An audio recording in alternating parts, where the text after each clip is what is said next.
प्यारे विद्यार्थियों नमस्कार। स्वागत है आप सभी का आपके अपने चैनल गोल्डन पाठशाला में। दोस्तों, राष्ट्रीय आय एवं योग्यता आधारित छात्रवृत्ति परीक्षा 2025 के लिए आज की वीडियो में विज्ञान का रियल प्रश्न पत्र सॉल्व करेंगे। सेम इसी पैटर्न पर आधारित आपका प्रश्न पत्र 2025 में भी आने वाला है, तो आप सभी लोग वीडियो को लास्ट तक ज़रूर देखिएगा। साथ ही चैनल पर नए हो तो चैनल को सब्सक्राइब कर लीजिए और वीडियो को अपने दोस्तों के साथ शेयर कर दीजिए। तो बच्चों, ये प्रश्न पत्र हमने लिया है उत्तर प्रदेश एनएमएस एग्ज़ाम 2021 की परीक्षा से।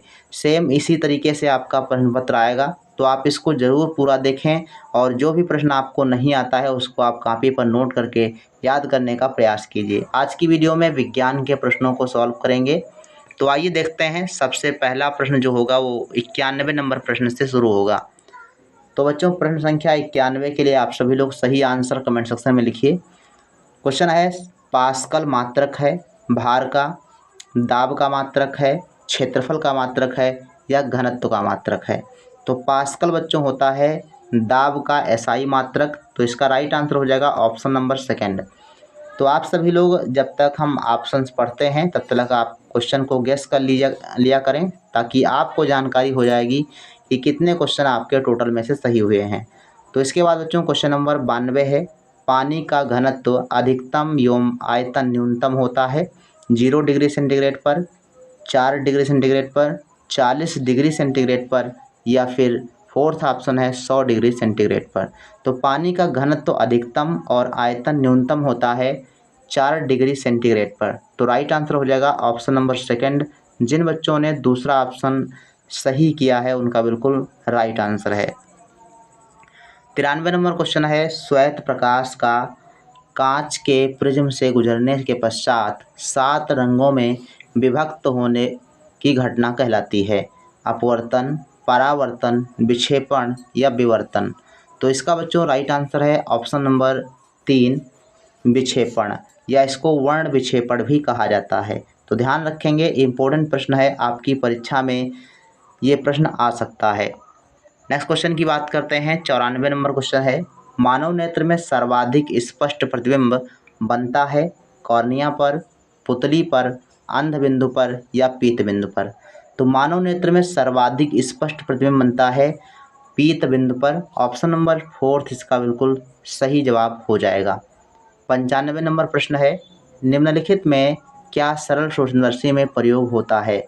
अवतल दर्पण, उत्तल दर्पण, उत्तल लेंस या अवतल लेंस। तो सरल सूक्ष्मदर्शी में उत्तल लेंस का प्रयोग किया जाता है। ऑप्शन नंबर 3 इसका सही जवाब हो जाएगा। क्वेश्चन नंबर 96 है, निम्नलिखित में से कौन सी प्राथमिक सेल नहीं है? प्राथमिक सेल नहीं है ये आपको बताना है। ओल्टीय सेल, शुष्क सेल, बटन सेल या सीसा संचायक सेल। तो इसका बच्चों राइट आंसर हो जाएगा ऑप्शन नंबर 4, सीसा संचायक सेल जो है ये प्राथमिक सेल नहीं होती। इसके बाद बच्चों क्वेश्चन नंबर 97 दिया गया है और ये सवाल है। इस सवाल को सॉल्व करना है और एक सवाल विज्ञान में आपका ज़रूर आएगा। तो आप कुछ सूत्र हैं, जैसे दाब से संबंधित प्रश्न आपसे पूछ सकता है, या आपका ओम के नियम से संबंधित सवाल पूछ सकता है, या आवृत्ति और आवर्तकाल से संबंधित प्रश्न आपसे आज पूछ सकता है। तो सारे जो है सवाल हमने एक वीडियो में आप सभी को बताए हुए हैं। आप चैप्टर वाइज जब देखेंगे तो आपको किसी न किसी वीडियो में मिल जाएगा। तो इस सवाल को हल कीजिए। राइट आंसर क्या हो जाएगा? सवाल कहता है कि एक चालक तार का प्रतिरोध 3 ओम है, तार के सिरों के बीच 1.5 वोल्ट का विभवांतर है, तार में बहने वाली विद्युत धारा का मान होगा। तो इसका बच्चों राइट आंसर है ऑप्शन नंबर फर्स्ट, 0.05 एम्पियर होगा। अब ये सवाल कैसे हल होगा इसकी जानकारी भी ले लीजिए। चालक तार का प्रतिरोध दिया गया है 3 ओम, यानी आपका प्रतिरोध R बराबर दिया गया है, 3 ओम, और सिरों पर लगने वाला विभवांतर दिया गया है 1.5। विभवांतर बराबर 1.5 वोल्ट दिया गया है। ज्ञात करना है विद्युत धारा I। तो ओम का नियम होता है बच्चों, यानी I हमको ज्ञात करना है। ओम का नियम होता है V बराबर IR, V बराबर IR। अब यहाँ से हमको I का मान अगर हम निकालेंगे तो ये हो जाएगा R/V हो जाएगा। R/V नहीं होगा भाई।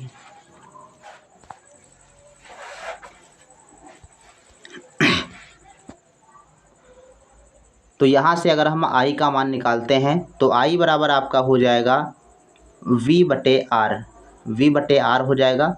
अब यहाँ पर आप मान डाल दीजिए तो V का मान हो जाएगा, यहाँ पर V का मान 1.5 हो जाएगा और बटे में आपका आ जाएगा R का मान 3। तो 1.5 को 3 से भाग करेंगे तो आ जाएगा 0.5। तो इसका राइट आंसर बच्चों पहला ऑप्शन हो जाएगा। इसी प्रकार से क्वेश्चन नंबर 98, इसका राइट आंसर क्या होगा आप लोग लिखिए। चुंबक का चुंबकत्व सर्वाधिक होता है चुंबक के बीच में, चुंबक के सिरों पर, सभी जगह पर, चुंबक से दूर। तो इसका बच्चों राइट आंसर है ऑप्शन नंबर दूसरा, चुंबक के सिरों पर चुंबकत्व सर्वाधिक होता है। जैसे जैसे आप मध्य की तरफ बढ़ेंगे चुंबकत्व कम होता जाता है। और एक चीज़ और ध्यान रखेंगे, चुंबक के 2 सिरे होते हैं और दोनों सिरे स्वतंत्र रूप से नहीं रह सकते। अर्थात अगर चुंबक को 2 भागों में बांट दोगे तो उसके सिरे भी 2 भागों में बँट जाएंगे। तो ऐसे जो है चुंबकत्व के कुछ नियम हैं, उनको भी आप ज़रूर पढ़ें। 99 नंबर क्वेश्चन है, सभी वेब एड्रेसेज इनमें से किससे शुरू होते हैं? ऑप्शंस आपके पास दिए गए हैं। Option number first, second, third या फोर्थ। तो 99 का बच्चों राइट आंसर हो जाएगा ऑप्शन नंबर फर्स्ट, HTTP से सभी वेब एड्रेसेस शुरू होते हैं। 100 नंबर प्रश्न है, फ्लो चार्ट को समाप्त करने के लिए निम्नलिखित में से किस चिन्ह का प्रयोग किया जाता है? तो इसमें जो है ऑप्शन नंबर 4 सही है। इस चित्र का इस्तेमाल किया जाता है फ्लो चार्ट को समाप्त करने के लिए। चलिए चौथा ऑप्शन बिल्कुल सही जवाब है। 101 नंबर क्वेश्चन है, सिस्मोग्राफ यंत्र निम्नलिखित की तीव्रता मापता है? तड़ित की, भूकंप की, वर्षा की या फिर बादल फटने की? तो सिस्मोग्राफ के बारे में आप सभी ने पढ़ा होगा। ऑप्शन नंबर इसका सेकंड जवाब हो जाएगा, भूकंप की तीव्रता मापता है सिस्मोग्राफ। अगर स्केल यानी पैमाने की बात करेंगे तो रिक्टर स्केल होता है, रिक्टर पैमाने पर भूकंप की तीव्रता मापी जाती है। दूसरा प्रश्न है, जीवन के लिए हमारे द्वारा लिए गए खाद्य पदार्थ पाचन क्रिया से छोटे छोटे टुकड़ों में टूट जाते हैं। इस प्रक्रिया में निम्नलिखित में से कौन सा उत्पाद नहीं मिलता? ऑप्शंस आपके पास दिए गए हैं, CO2, H2O, ऊर्जा या ग्लूकोज। तो इसका बच्चों राइट आंसर हो जाएगा ऑप्शन नंबर 4, ग्लूकोज जो है आपको नहीं मिलता। इसके बाद प्रश्न संख्या 103 है, सूर्य के प्रकाश में श्वेत का सिल्वर क्लोराइड धूसर रंग का हो जाना यह किस प्रकार की रासायनिक अभिक्रिया है? चलिए 103 का राइट आंसर क्या है? संयोजन अभिक्रिया है, वियोजन है, विस्थापन है या द्विविस्थापन है? तो 103 का बच्चों राइट आंसर क्या हो जाएगा? चलिए, सूर्य के प्रकाश में श्वेत रंग का सिल्वर क्लोराइड धूसर रंग हो जाता है और यह एक क्या है? वियोजन अभिक्रिया होती है। ऑप्शन नंबर इसका दूसरा ऑप्शन सही जवाब हो जाएगा, वियोजन क्रिया। 104 नंबर प्रश्न है, चिप्स बनाने वाले चिप्स की थैली में चिप्स के साथ नाइट्रोजन भी भर कर थैली सील करते हैं। नाइट्रोजन युक्त करने का प्रयोजन निम्नलिखित में से कौन सा गुण है? यानी किस गुण के कारण नाइट्रोजन गैस को चिप्स की थैली में पैक की जाती है? प्रतिऑक्सीकारक, ऑक्सीकारक, रंग कारक या सुगंध कारक के रूप में? तो इसका बच्चों राइट आंसर हो जाएगा ऑप्शन नंबर दूसरा, ऑक्सीकारक के रूप में जो है इसको जो है पैक किया जाता है। तो सही जवाब हो जाएगा ऑप्शन नंबर, चलिए दूसरा ऑप्शन सही है। 105 नंबर क्वेश्चन है, निम्नलिखित में सामान्य पदार्थों में pH के बढ़ते क्रम में करिए, यानी सबसे जो ज़्यादा pH मान होगा वो किसका होगा? चलिए, इसमें आपका लार दिया गया है, नींबू का रस, milk of magnesia, sodium hydroxide. तो सबसे जो कम होगा pH मान वो आपका नींबू का रस का होगा क्योंकि वो खट्टा होता है। उसके बाद लार का होगा, फिर मिल्क ऑफ मैग्नीशिया, इसके बाद सोडियम हाइड्रोक्साइड। तो सोडियम हाइड्रोक्साइड का सबसे ज़्यादा जो है pH मान होगा। तो ऑप्शन नंबर इसका सही जवाब हो जाएगा option number 4, sodium hydroxide. 106 number प्रश्न है, धावन सोडा का सूत्र है NaHSO3, NaHCO3, Na2CO3 या फिर NaOH। तो धावन सोडा जिसको सोडियम कार्बोनेट कहा जाता है, तो ऑप्शन नंबर इसका 3 सही है। सोडियम कार्बोनेट का यह सूत्र होता है Na2CO3। तो राइट आंसर हो जाएगा 106 नंबर में सी ऑप्शन। नेक्स्ट क्वेश्चन की बात करते हैं। 7 नंबर प्रश्न है, निम्नलिखित में से कौन ग्रीन हाउस गैस नहीं है? O2, H2O, CH4 या CO2। तो ग्रीन हाउस गैस नहीं है आपकी O2 यानी ऑक्सीजन जो है ग्रीन हाउस गैस नहीं होती। 108 नंबर प्रश्न है, निम्नलिखित में से कौन प्राकृतिक पदार्थ नहीं है? सेल्यूलोज, स्टार्च, रेयान या कपास। तो रेयान जो बच्चों आप दिया गया है ये आपका प्राकृतिक रेशा है, संश्लेषित रेशा इसको कहते हैं। ऑप्शन नंबर 3 इसका सही हो जाएगा। रेयान जो है ये प्राकृतिक पदार्थ नहीं है। 109 नंबर प्रश्न है, निम्नलिखित में से किसकी उपस्थिति में लोहे में जंग लगता है? शुष्क वायु, नम वायु, केवल नमी या इनमें से कोई नहीं। तो नम वायु में जो है लोहे पर जंग लगता है। ऑप्शन नंबर 2 इसका सही जवाब हो जाएगा।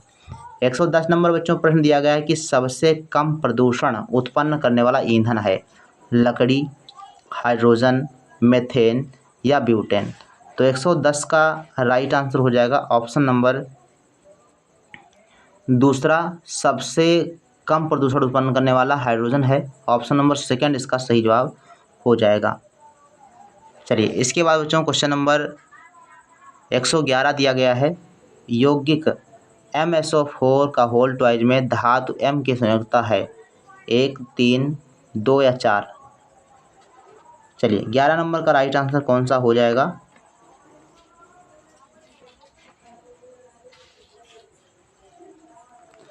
चलिए इसका बच्चों राइट आंसर हो जाएगा ऑप्शन नंबर 3, 2। 112 नंबर प्रश्न है, क्लोरोफ्लोरोकार्बन वायुमंडल से कम करता है? O2, O3, N2 या SO2। तो क्लोरोफ्लोरोकार्बन से ओजोन का क्षरण होता है। तो ऑप्शन नंबर इसका 2 से हो जाएगा, O3 कम करता है। 13 नंबर प्रश्न है, निम्नलिखित में से सबसे क्रियाशील धातु कौन सी है? सोडियम, कैल्शियम, कॉपर या प्लेटिनम। चलिए सबसे क्रियाशील धातु है सोडियम, इसे मिट्टी के तेल में रखा जाता है। 114 नंबर प्रश्न है, कार्बन तत्व से निर्मित पदार्थ है? हीरा, कांसा, पीतल या क्रोमियम।